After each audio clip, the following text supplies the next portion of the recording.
I am fascinated by human health. I mean, my dad's a doctor, my mom's a nurse, and I saw family members around me that were just becoming older and decrepit, for lack of a better Yeah. word. And I thought, I don't ever want to be that way. So how do I fix it? It's mostly begins as a selfish thing, right? It's Yeah. like, how do I figure this out for me? Because I don't want to have this happen to me. I was joking with a friend of mine. I'm actually in Los Angeles right now filming a documentary. So I'm making a documentary about human health and improving food quality and how powerful that is for human health. That's a little bit of ways because we kind of just started filming. But my buddy asked me in this documentary, like, why did you become a doctor, Paul? And I thought the most pithy but really true answer is that I became a doctor because I hate taking my car to the mechanic. I hate the feeling that I get when I give my car, something that's central to me living my life in most places in the world, moving around in the world. Not everyone, but most of us rely on our cars. Giving it to someone, I don't know what the heck they're doing.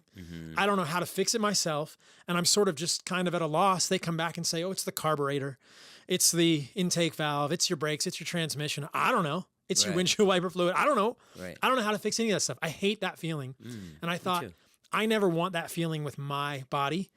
And I never want people that I care about in my immediate family to have that feeling. I want to know as much as I can because I want to fix myself and then maybe help people that I care about fix themselves so that they don't have to go to the mechanic and just, kind of not be sovereign over their health. Like we are. When we go to the doctor, I got chest pain, doc. I can't breathe. I'm gaining weight. I got swollen ankles. My joints hurt. I'm not sleeping.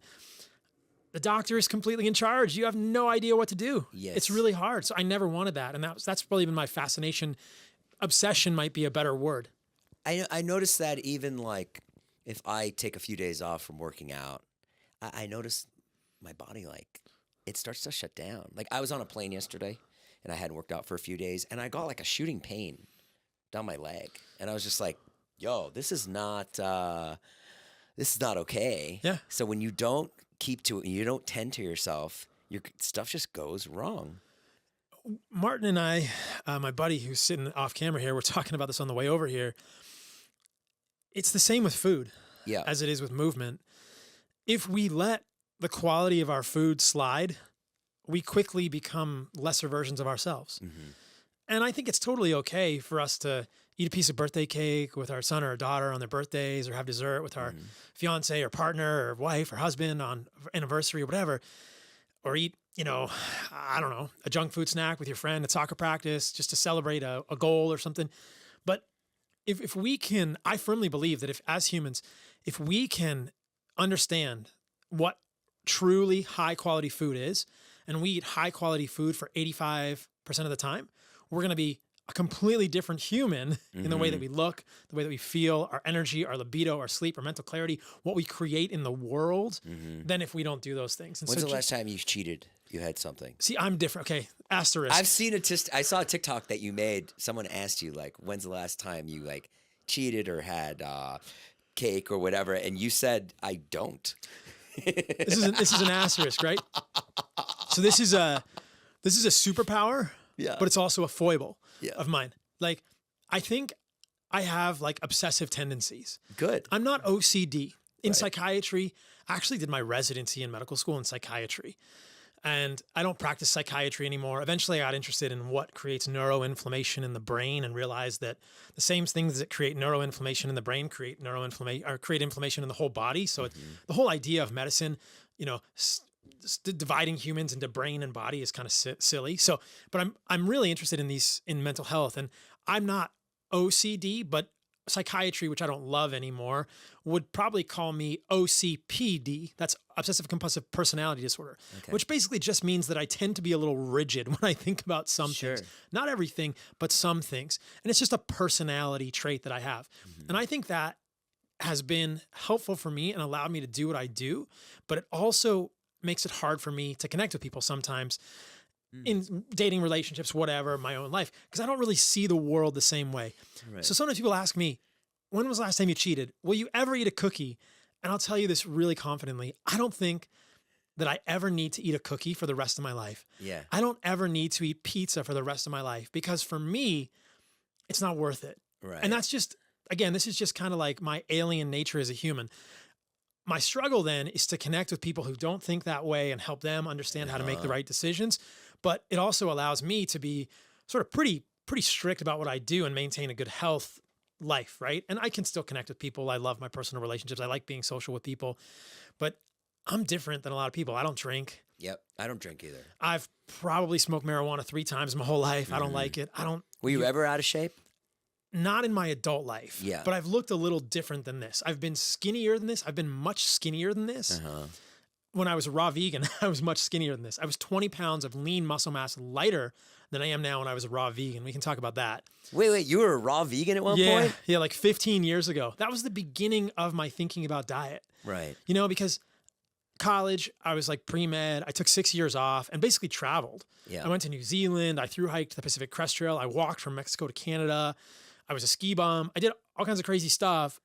And then I went back to medical school first as a PA in cardiology because my dad's a doctor. I saw him overwork his whole life. I never wanted to do that. So I thought a physician assistant, which is like in between a doctor and a nurse, maybe. I thought that would be a good road. But working as a PA, I thought, I need more autonomy. I really want to be able to correct things at the root cause.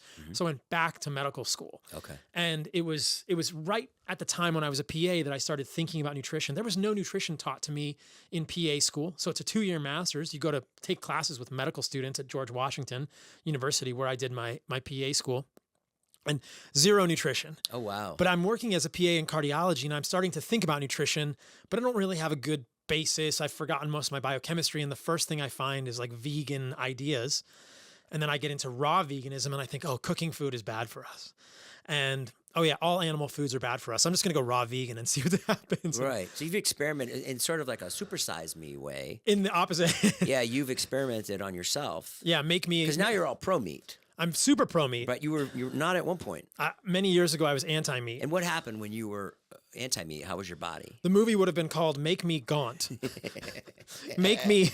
You're thin. The opposite of supersize me. Make me so skinny that girls don't even want to go out with me. Yes. You know, not that that's the most important thing, but that was ultimately one of the straws that broke the camel's back and kind of broke me out of that haze and thought, I'm so skinny that this girl that I want to go out with says, you're too skinny. I'm not interested in going out with you. Yeah. I also started thinking about where we've come from as humans evolutionarily and realized that meat has been a part of the human diet for hundreds of thousands of years. And I thought, oh man, it makes so much sense for humans to eat meat. Why have I been thinking this is bad for me? So I reincorporated meat 15 years ago and then had a number of iterations on my diet since then. And we can talk about all that. And you even had an iteration where, which I read was you were eating just meat, and that worked out not so great. It worked out good in some ways and not so great in others. What were the detriments of just so meat? I've done both sides of the spectrum. Cool. Yeah, I've done all plants. Yep. And I've done all meat. And I even had a phase when I was doing all meat when it was uncooked. So I've done raw vegan and raw carnivore. I ate only raw meat for a little while. How was that? What were the effects of that? So I'll tell you that, then I'll tell you about carnivore. So raw meat is interesting. I eat a lot less raw meat than I do cooked meat. There's just something about cooking meat that makes it more palatable for me as a human and makes it more interesting. Raw meat is great. I felt good with it. I don't think I felt better with raw meat than I did with cooked meat. The people in the raw meat communities are generally pretty healthy, but there is an increased incidence of foodborne illness. Any raw food, whether it's raw meat, raw fish, sushi, raw vegetables, raw milk, raw eggs, they all have a risk of contamination, and we can talk about all that. Then I did cooked, and it was actually within carnivore when I was strictly eating meat and organs. So you would have no vegetables? No vegetables for about 1.5 years. And what happened? So the reason I started that was because I had eczema and asthma. And all of the other dietary iterations, vegan, raw vegan, specifically paleo, autoimmune paleo, keto, they'd never been able to fix my eczema. So I heard Jordan Peterson on Rogan's podcast. I heard this a long time ago, and he was talking about doing a carnivore diet. It helped his autoimmune condition. And I was in residency at the time at the University of Washington. I'd done medical school. I'm in residency, and I'm really interested in autoimmune conditions. I'm interested in the ways that the human body kind of attacks itself. That, I think, is a model system for a lot of problems. And I think a lot of illnesses we have as humans are autoimmune. People are probably familiar with things like eczema, psoriasis, seborrheic dermatitis, but acne has autoimmune components. Cardiovascular disease, heart disease has autoimmune components. A lot of gut issues, inflammatory bowel disease, also irritable bowel diseases have autoimmune conditions. So I think a lot of what we suffer from as humans is autoimmune. And I wanted to understand if eating only meat or having a very restrictive diet can moderate an autoimmune condition in me. Could it help other people? Let me experiment. So doing strict carnivore improved the eczema. It completely resolved it. I don't have Wow. eczema or asthma. They're part of an atopic Wow. condition together. But after a year and a half of eating only meat, and I was eating liver and heart and animal fat and salt, I started to have problems with like electrolyte balance. And then I had to kind of re-examine human physiology and how we manage electrolytes: sodium, potassium, chloride, calcium, magnesium. These are all resorbed at the level of the kidney when we have insulin in the human body. And there's protein creates a little bit of insulin, but mostly carbohydrates are the insulinogenic substances that we eat. And so adding carbohydrates back to my carnivore diet helped immensely with the electrolyte imbalance.